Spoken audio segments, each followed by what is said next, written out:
Silakan duduk, Ibu Bapak Saudara semuanya. Shalom, selamat pagi. Selamat merayakan hari kenaikan Tuhan kita Yesus Kristus. Perpisahan adalah sesuatu yang menyedihkan. Sekiranya perpisahan itu melibatkan orang yang dekat dengan kita. Sekiranya perpisahan itu melibatkan orang yang kita kasihi. Bahkan saya berani mengatakan semakin dekat Anda dengan seseorang, dan ketika seseorang itu harus berpisah dengan Anda, maka semakin berat rasanya, semakin sedih rasanya. Itu yang dialami oleh banyak orang, dan mungkin juga itu yang Anda alami ketika harus berpisah dari orang yang sedemikian dekat dengan saudara. Saya punya sahabat ketika dia ditinggal oleh istrinya, bahkan sampai hari ini saudara, kalau dia cerita dengan saya, masih selalu teringat, masih selalu terkenang. Kalau dia ingat akan istrinya, dia selalu menangis. Bahkan dia ubah tatanan rumahnya hanya dengan tujuan sederhana, supaya tidak mengingat banyak kenangan bersama dengan istrinya.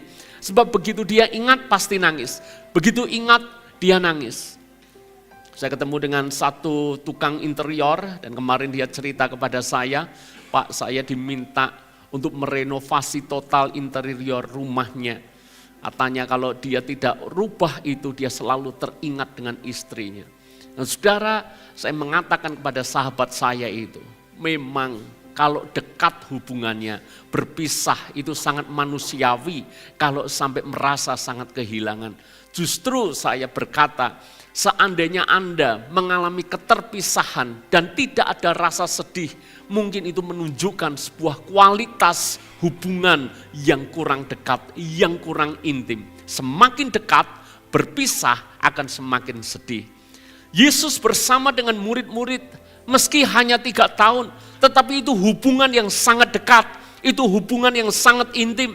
Betapa tidak, 3 tahun mereka makan minum semeja. Mereka tidur di tempat yang sama, bahkan mereka melakukan perjalanan selalu bersama-sama. Mereka menghadapi sukacita, tapi juga mereka menghadapi badai bersama-sama. Mereka melihat bagaimana mujizat terjadi, tetapi mereka juga melihat bagaimana mereka juga diserang oleh sedemikian banyak orang. Mereka lakukan itu bersama-sama selama 3 tahun Ibu Bapak Saudara. Dan ketika tiba waktunya bahwa Yesus menyerahkan hidupnya, Yesus mati di atas kayu salib, murid-murid tentu saja sangat sedih karena harus berpisah dengan gurunya. Tapi siapa sangka 3 hari kemudian Yesus bangkit, Yesus menampakkan diri kepada murid-murid. Saya bisa membayangkan betapa sukacitanya murid-murid. Dia mengalami kebersamaan dengan Yesus, 3 hari kehilangan Yesus, setelah itu kembali bertemu dengan Yesus. Tapi Yesus kembali mengatakan kepada murid-murid, sebentar lagi aku akan pergi kepada Bapa. Yesus harus naik ke surga. Murid-murid harus kehilangan secara fisik bersama dengan Yesus, ditinggalkan Yesus. Tentu saja itu perasaan sangat sedih. Makanya ketika peristiwa Yesus naik ke surga, murid-murid melihat sampai Yesus tidak terlihat lagi di udara, sampai malaikat Tuhan mengatakan kepada murid-murid, kembali ke Yerusalem, nantikan Roh Kudus di sana. Jangan termangu-mangu lihat ke atas terus. Itu menunjukkan betapa kesedihan hati murid-murid. Tapi justru ketika Yesus naik ke surga, itu baik bagi murid-murid, itu baik bagi orang percaya. Sebab Yesus berjanji, dia pergi kepada Bapa dan Roh Kudus akan dicurahkan.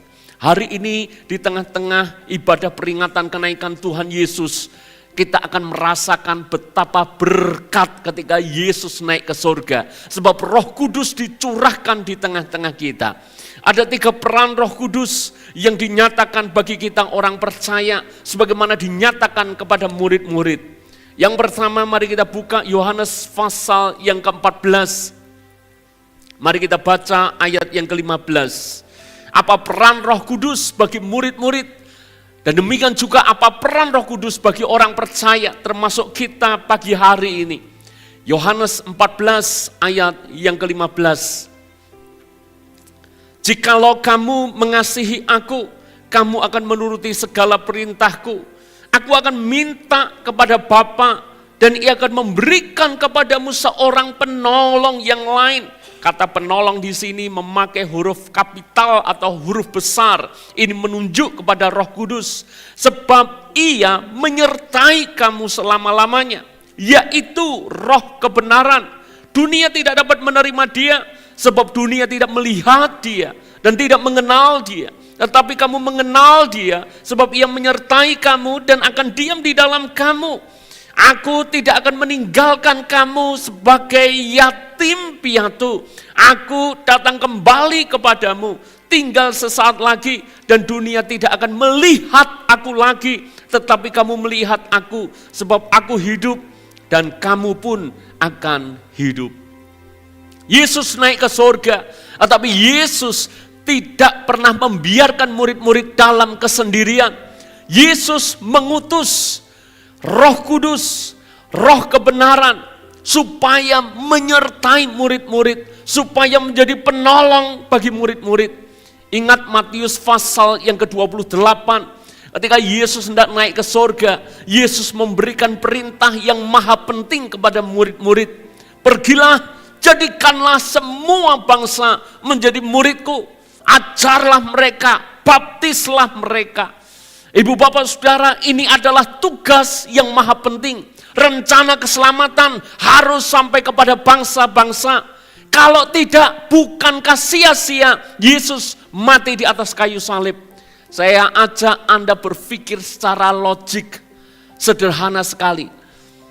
Seandainya murid-murid gagal menunaikan amanat agung, saya tanya kepada Anda, sia-sia enggak kematian Tuhan Yesus di atas kayu salib? Berarti kematian Tuhan Yesus di atas kayu salib, ceritanya berakhir hanya di situ saja. Kita yang hidup di zaman ini, kita hidup di generasi ini tidak mungkin pernah mendengar cerita bahwa ada sosok yang adalah Allah sendiri mau turun ke dalam dunia, mengambil rupa sebagai manusia, bahkan taat sampai mati di atas kayu salib. Kita nggak akan pernah dengar. Kalau kita tidak pernah dengar berita itu, bagaimana mungkin kita bisa percaya kepada dia? Dan kalau kita tidak percaya kepada dia, bagaimana mungkin kita bisa diselamatkan? Jadi saya garis bawahi, tugas yang diberikan kepada murid-murid itu tugas yang maha penting. Sebuah tugas yang penting atau bahkan yang maha penting, biasanya selalu dikerjakan orang-orang penting juga. Dikerjakan orang-orang terbaik juga. Saudara coba pikirkan, event apa yang menurut Anda penting? Saya tanya kepada Anda, apakah Anda pilih orang sembarangan untuk melaksanakan event itu? Maka jawabannya adalah tidak. Tugas yang penting harus disertakan orang-orang yang penting. Memimpin negara itu tugas yang penting. Anda tidak akan asal pilih presiden. Memimpin dalam kapasitas provinsi, memilih gubernur, itu tugas yang penting. Saya yakin Anda tidak asal pilih gubernur. Bahkan dalam skup yang lebih kecil memilih wali kota, bahkan memilih kepala desa atau kelurahan, Anda akan pilih orang yang terbaik. Bahkan kalaupun harus memilih kepala RT, saya yakin di antara calon yang mungkin menurut Anda kurang qualified, tetap Anda pilih yang terbaik. Ini menunjukkan kepada kita selalu berharap yang terbaik untuk memimpin sebuah tugas. Sekarang, kalau itu tugas maha penting, kenapa Yesus mempercayakan kepada murid-murid? Mari kita coba bernalar sederhana. Menurut Anda, apakah murid-murid cukup qualified untuk mengemban tugas yang maha penting itu?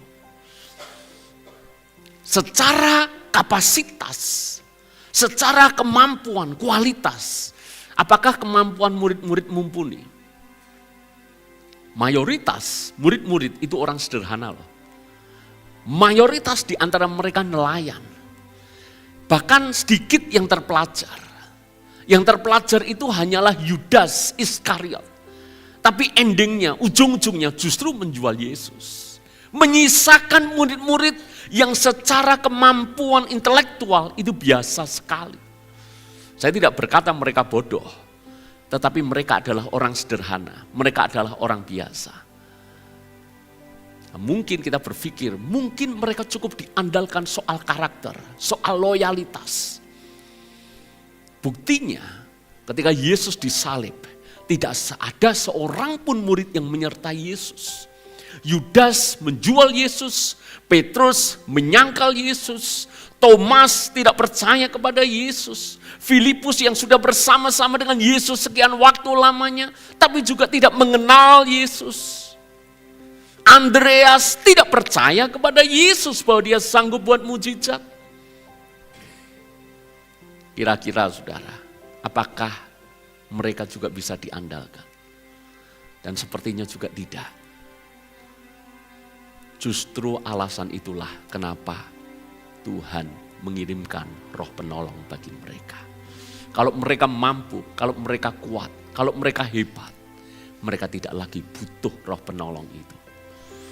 Hari ini saya mau menyadarkan kita semuanya. Kita ini orang biasa. Sehebat-hebatnya Anda, sehebat-hebatnya saya, kita punya keterbatasan. Tapi percayalah, Roh Kudus dikirimkan menjadi penolong bagi Anda. Amin. Supaya Anda dipakai menjadi saksi Tuhan. Supaya dalam keseharianmu engkau bisa menjadi berkat. Tuhan kirimkan roh penolong. Tuhan kirimkan Roh Kudus bagi kita semuanya. Dia menjadi pribadi yang suka dan selalu rindu menolong kita. Karena identitasnya adalah penolong. Identitas itu selalu menggambarkan apa yang dia suka. Kalau saya berkata pelahap bayangan Anda, dia suka apa? Suka apa? Makan. Kalau saya menyebut dia misalnya, apalagi pelahap, pemalas, orang yang mager di rumah. Jadi memang identitas itu melekat karena dia suka melakukan apa. Kalau kita mengenal seseorang yang disebut penolong, berarti memang dia sukanya menolong. Bersyukurlah Roh Kudus disebut roh penolong. Berarti dia suka menolong. Amin. Apapun hari ini hidupmu, apapun kesulitanmu, Roh Kudus identitasnya penolong. Dia suka menolong. Tapi mungkin Anda bertanya, kalau dia suka menolong, kenapa hidup saya seolah-olah sulit sekali mengalami breakthrough? Kenapa seolah-olah hidup saya sulit sekali mengalami perubahan? Mari kita lanjut bertanya, dia penolong, tapi dia juga gentle. Dia tidak akan pernah memaksa menolong Anda. Kalau Anda mau ditolong, Anda juga harus dengan rendah hati minta kepada dia untuk tolong Anda. Masuk akal enggak? Saya suka menolong, tapi saya tidak akan mengurusi campur tangan dalam hidup Anda. Apalagi kalau Anda merasa tidak perlu ditolong. Masa saya akan memaksa untuk Anda saya tolong? Tentu saja tidak. Ketika Anda cukup rendah hati untuk menghampiri Tuhan dan berkata, Roh Kudus, Roh penolong, topang aku, tolong aku, baru dia akan tolong Anda. Itulah alasan kenapa ada orang-orang yang kritis berkata seperti ini. Bukankah Alkitab berkata, Tuhan sesungguhnya maha tahu, bahkan sebelum saya berdoa, Tuhan sudah tahu apa yang saya butuhkan, Tuhan tahu apa yang saya perlukan. Jadi mestinya saya tidak perlu berdoa, Dia yang maha tahu menjawab apa yang menjadi kebutuhan saya. Itulah orang-orang Kristen yang malas, saudara. Dan percayalah, cara mainnya Tuhan tidak seperti itu. Tuhan tahu pergumulanmu.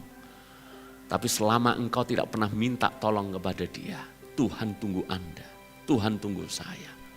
Selama kita masih merasa kekuatan kita bisa, selama kita masih merasa kemampuanku cukup, Dia tidak akan paksa untuk menolong Anda. Kalau Anda butuh roh penolong, berarti perlu kerendahan hati untuk kita mau ditolong. Saya garis bawahi, terlalu mudah bagi Tuhan untuk mengubah keadaan, sebab Dia penolong. Amin. Tapi yang Tuhan mau adalah hatimu. Begitu hatimu mau ditolong, engkau cukup rendah hati untuk mengandalkan Tuhan. Tuhan akan menolong Anda. Tapi kalau Anda mengeraskan hati, Anda sombong, Anda merasa bisa, Tuhan yang tidak mungkin maksa untuk menolong Anda. Bahkan kadangkala saudara, Tuhan sengaja dalam tanda petik mengizinkan kita terbentur di sana, terbentur di sini. Jatuh di sana, jatuh di sini. Nabrak sana, nabrak sini. Baru kemudian kalau semuanya sudah angkat tangan, kita sudah berpikir tidak ada jalan lain. Baru kita lihat atas. Baru kita minta Tuhan tolong. Disitulah Tuhan baru tolong kita. Tapi kenapa mesti harus tabrak sana, tabrak sini? Kenapa mesti harus mengalami ini itu baru kemudian endingnya, ujung-ujungnya kita berkata, Tuhan, di luar Engkau aku tidak bisa buat apa-apa. Bukankah mentalitas yang harus kita bangun adalah setiap saat kita butuh Tuhan lebih daripada apapun. Hari ini apapun yang menjadi pergumulanmu, Roh Kudus dikirim untuk menjadi penolong bagi engkau. Dia suka menolong Anda. Amin. Hal yang kedua, kita baca ayat yang ke-25, masih di pasal yang ke-14. Apa peran Roh Kudus? Yang kedua, kita temukan di sini, semuanya itu kukatakan kepadamu, selagi aku ada bersama-sama dengan kamu. Tetapi penghibur, yaitu Roh Kudus, yang akan diutus oleh Bapa dalam namaku, dialah yang akan mengajarkan segala sesuatu kepadamu dan mengingatkan kamu akan semua yang telah kukatakan kepadamu. Damai sejahtera kutinggalkan bagimu, damai sejahtera kuberikan kepadamu. Dan apa yang kuberikan tidak seperti yang diberikan oleh dunia kepadamu. Janganlah gelisah dan gentar hatimu. Lalu dalam ayat yang sebelumnya dikatakan Tuhan tidak pernah membiarkan kita sendirian. Tuhan berkata, aku tidak akan membiarkan engkau yatim piatu. Itu menunjukkan Tuhan itu bertanggung jawab atas hidup kita. Jadi yatim piatu itu enggak mudah loh. Kita butuh secara nature, secara naluri, kita butuh yang namanya keluarga. Makanya saya pesan ya, ini kepada anak-anak muda. Keluarga itu penting.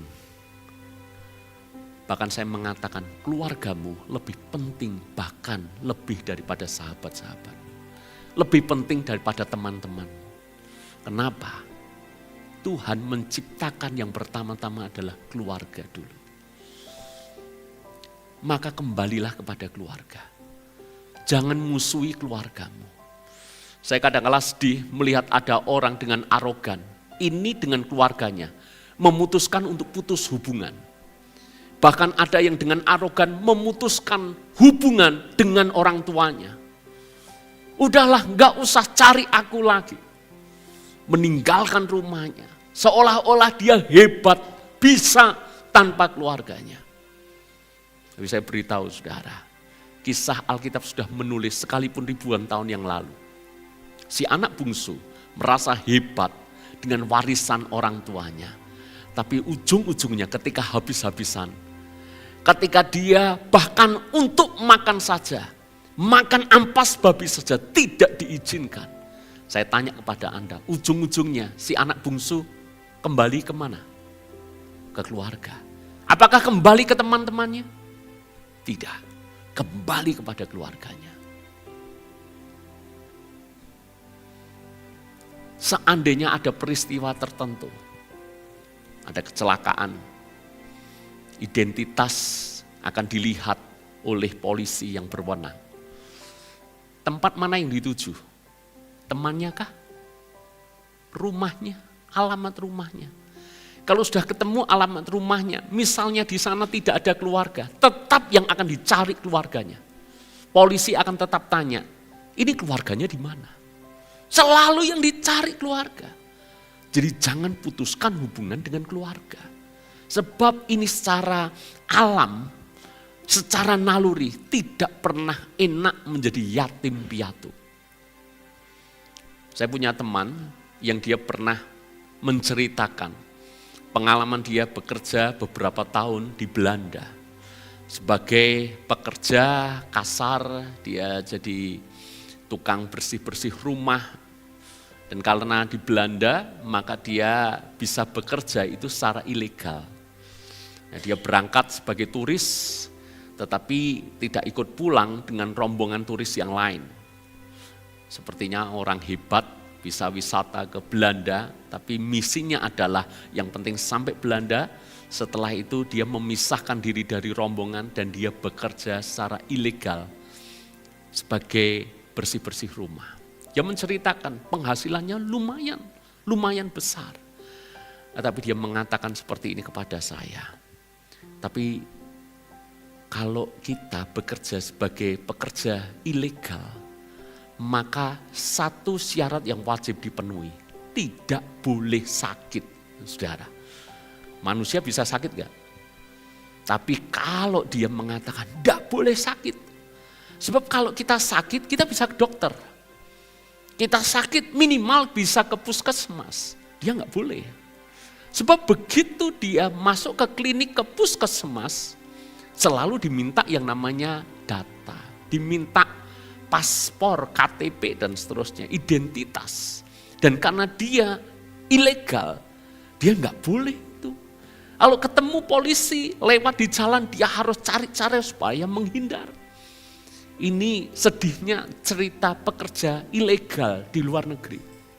Nggak boleh sakit. Jadi kalau dia sakit, saudara, dia tahan, dia gunakan cara apapun untuk mengobati sakitnya. Jadi menceritakan, kalau musim dingin, saya itu kadang-kala nangis. Bekerja di musim dingin, suhu minus derajat, bekerja di luar, bersihkan jendela, seperti itu dia cerita. Kadang-kala nangis lihat keluargaku di Indonesia baik, sehat. Kalau seandainya aku bersama dengan keluargaku, tentu aku tidak perlu seperti ini. Tapi itu harga bayar dia mencari uang di Belanda sana dengan penghasilan yang lumayan besar. Dia kangen rumah, dia kangen suasana rumah, suasana Indonesia dan seterusnya, sendirian. Kalau ada apa-apa dia tidak tahu kepada siapa dia akan datang. Dan era itu belum ada handphone, belum ada aplikasi yang mana bisa terhubung dengan murah, enggak ada. Jadi kalau mengalami apapun ditelan sendirian. Itu sedihnya orang yang berada di sana. Seolah-olah dia yatim piatu. Mungkin cerita ini bisa menggambarkan, mungkin kita masih punya keluarga, tapi kalau dalam kondisi seperti itu, kita seolah-olah yatim piatu. Tapi bersyukurlah, kalaupun mungkin secara fisik Anda sudah yatim piatu, Roh Kudus adalah penghibur bagi kita. Dia ngerti, bahkan lebih ngerti daripada Anda mengerti akan hidupmu sendiri. Dia memahami apa yang terjadi dengan hidupmu. Mungkin orang-orang terdekatmu tidak memahami, orang-orang terdekatmu tidak mengerti. Mereka mengabaikan Anda, mereka merendahkan Anda, mereka menghina Anda. Tapi Anda mesti percaya dia penghibur. Seperti saya katakan, identitas itu melekat dengan apa yang paling sering dia lakukan dan apa yang paling suka dia lakukan. Dia penghibur, dia suka menghibur. Begitu Anda merasa sedih, begitu Anda merasa lemah, Anda datang kepada Tuhan. Anda datang kepada Roh Kudus. Anda berkata kepada Roh Kudus. Roh Kudus itu pribadi, bukan sekedar kuasa. Jadi Anda bisa cerita kepada Roh Kudus.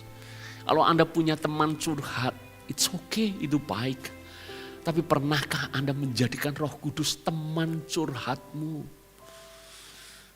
Ketika Anda sedang setir, ada perasaan sedih, ada perasaan galau, ada perasaan bingung, ada perasaan takut. Datang kepada Roh Kudus. Roh Kudus akan menguatkanmu, menghiburmu. Amin saudara. Penghibur. Kita butuh penghibur. Jangan ada seorang pun di antara kita yang merasa tidak butuh penghibur. Setegar-tegarnya kita, sekuat-kuatnya kita. Bahkan Anda mungkin merasa laki-laki tidak butuh yang namanya penghibur seperti itu. Itu mah cengeng. Siapa bilang saudara, kita semuanya butuh dikuatkan. Kita butuh penghibur. Roh Kudus penghibur terbaik bagi Anda. Amin. Jujur loh, pasangan itu kan orang terdekat dengan kita. Tapi belum tentu loh, pasangan yang terdekat dengan kita itu ngerti apa yang kita rasakan. Memahami apa yang terjadi. Belum tentu ngerti. Kenapa tidak datang kepada Roh Kudus? Hubungan orang tua dan anak itu dekat. Tapi orang tua terbatas membaca raut wajahmu, menebak isi pikiranmu.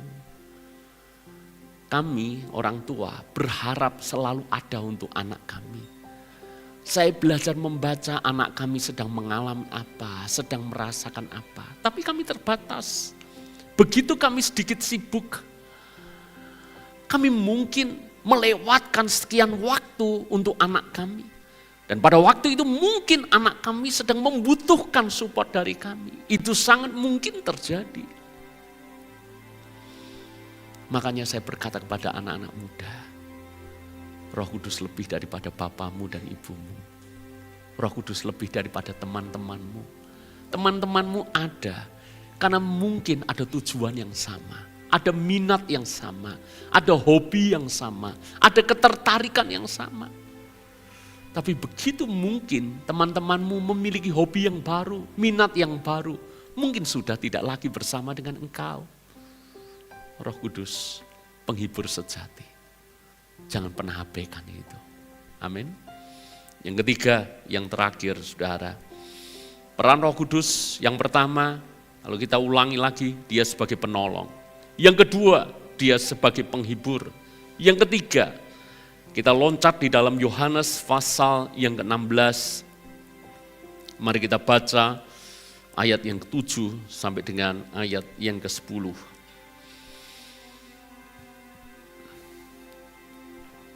Yohanes 16 ayat yang ke-7 dan 10. Namun benar yang kukatakan ini kepadamu adalah lebih berguna bagi kamu jika aku pergi.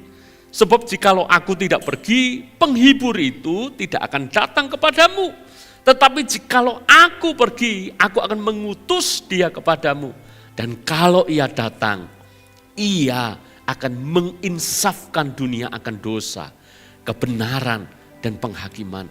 Akan dosa, kan mereka tetap tidak percaya kepadaku. Akan kebenaran, karena aku pergi kepada Bapa dan kamu tidak melihat aku lagi. Ini peran yang berbeda dengan peran yang pertama dan yang kedua. Kalau peran yang pertama, kedua, kita sangat suka. Dia menjadi penolong bagi kita. Siapa yang tidak suka ditolong ketika kita butuh pertolongan? Peran yang kedua, penghibur, kita suka. Siapa yang tidak suka dihibur ketika kita sedih? Tetapi yang ketiga ini, Roh Kudus menjadi penegur bagi kita. Penegur itu artinya mengingatkan kita, menyadarkan kita, menginsafkan kita. Menginsafkan akan apa? Menginsafkan akan dosa, menginsafkan kita untuk hidup benar, menginsafkan kita bahkan ada satu penghakiman yang pasti datang dalam hidup kita.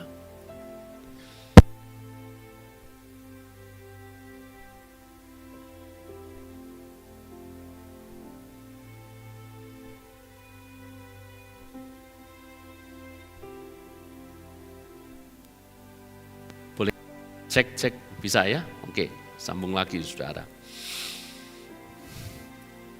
Saya ulangi lagi. Boleh fokus ke depan saja. Kita mungkin suka yang pertama dan yang kedua, Roh Kudus menjadi penolong. Roh Kudus menjadi penghibur. Tapi kita enggak suka dengan yang ketiga. Roh Kudus menjadi penegur. Ini seolah-olah sesuatu yang menakutkan bagi kita. Tapi bukankah peran Bapa itu selalu harus mencakup tiga hal itu? Peran orang tua harus mencakup itu. Anak-anak muda, saya tanya kepada Anda. Di antara tiga peran ini mana yang Anda mau terjadi kepada orang tuamu? Sebagai penolong, Anda mau? Gak punya duit, orang tuamu tolong, amin. Gak punya motor, orang tuamu kasih. Gak bisa jajan, gak bisa hangout, orang tuamu fasilitasi. Mau? Menjadi penghibur, mau gak? Di saat Anda diputus pacar, Anda datang kepada mamamu sediakan waktunya, hatinya untuk menghiburmu. Anda mau itu? Siapa pilih yang ketiga? Aku pilih yang ketiga, Pak. Orang tua sebagai penegur. Mau, saudara? Kita paling tidak suka dengan yang ketiga ini. Ditegur, itu tidak suka. Sekalipun Anda tidak suka, itu penting, itu baik buat Anda. Bapak yang baik adalah bapak yang menegur anaknya ketika anaknya salah. Betul nggak? Kalau sampai bapakmu tidak pernah tegur engkau, orang tuamu tidak pernah mengingatkan engkau, menyadarkan engkau, ada yang salah dengan orang tuamu. Kami baik dengan anak-anak kami. Kami baik dengan Brian, kami care dengan Brian, kami care dengan Wilson. Tapi kalau Anda tanya kepada anak-anak kami, apakah selalu dinina bobokkan anak-anak kami? Ya tentu saja enggak, saudara. Kalau anak kami pulang sedikit malam, saya tegur, saya ingatkan. Kalau besok jamnya ibadah, malam belum tidur, saya ingatkan, saya tegur. Itu peran orang tua. Kalau salah ya ditegur. Kalau tidak disiplin ya ditegur. Anak kami yang kedua itu lebih sering lagi kami omeli. Lebih sering lagi kami marahi. Lebih sering lagi kami disiplin. Kenapa? Itu peran orang tua. Roh Kudus itu punya peran sebagai penegur. Itu kayak gini loh. Roh Kudus itu jadi alarm buat jiwamu, buat hidupmu. Anda dan saya butuh alarm loh. Saya aja sampai hari ini masih butuh alarm, saudara. Sekalipun biasanya jam 4:30, 5 saya sudah bangun dengan sendirinya.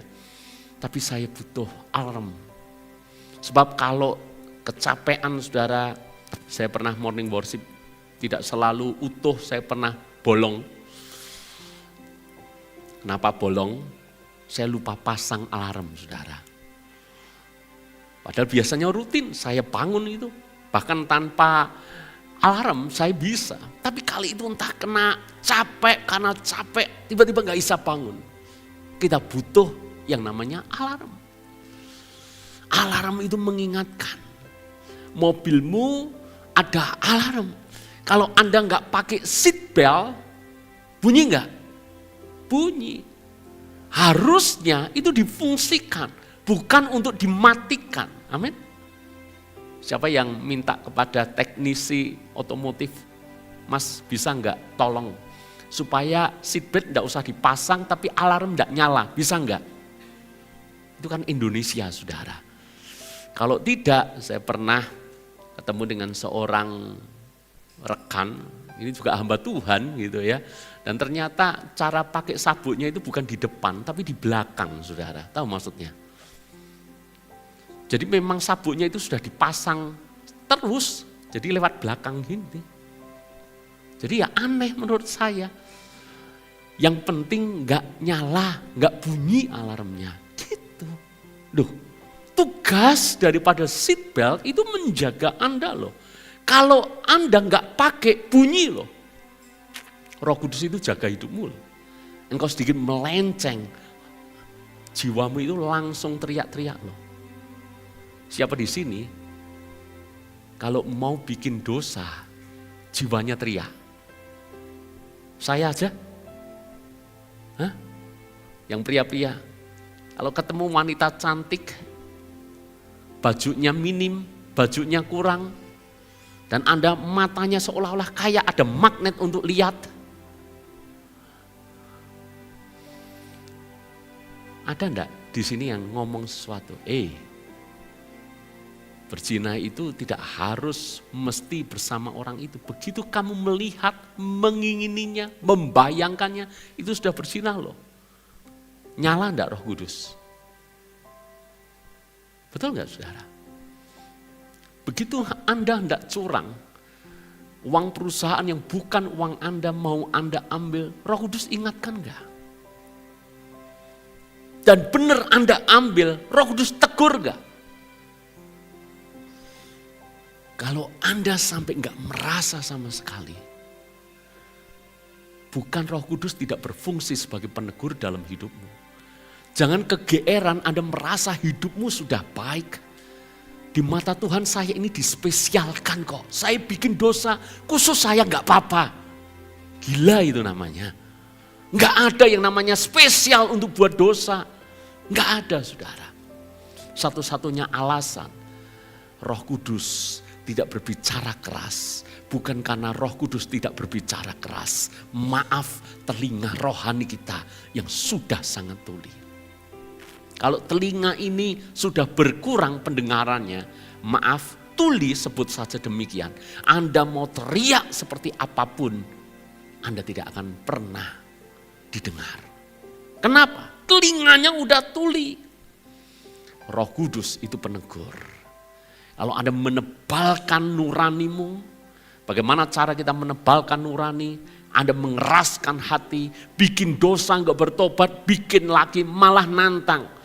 Aku bikin dosa baik-baik saja, aku bikin dosa tetap diberkati, aku bikin dosa tetap kaya, aku bikin dosa sehat gemuk. Hati-hati, kalau Anda mengeraskan hati seperti itu, bukan Roh Kudus tidak berbicara kepadamu, tidak menegur engkau. Tapi hatimu bisa menjadi sedemikian tebal, menjadi keras.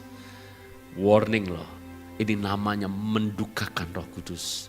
Ini namanya menginjak-injak Roh Kudus. Dan makanya ada Alkitab mengatakan tidak ada pengampunan buat orang-orang seperti itu.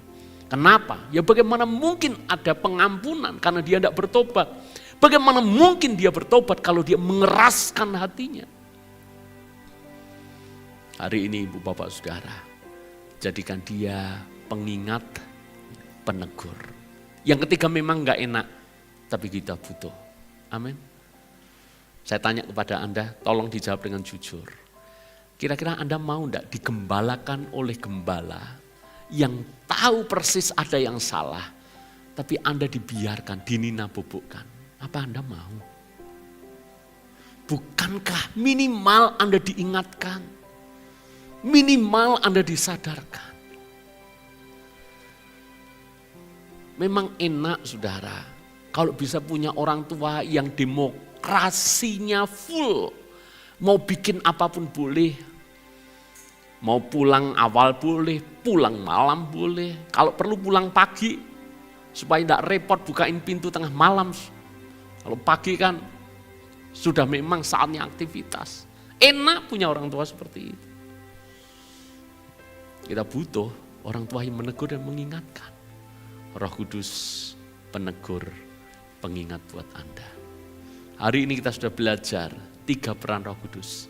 Dia sebagai penolong, dia sebagai penghibur, dan dia sebagai penegur. Aktifkan peran Roh Kudus dalam hidup Anda.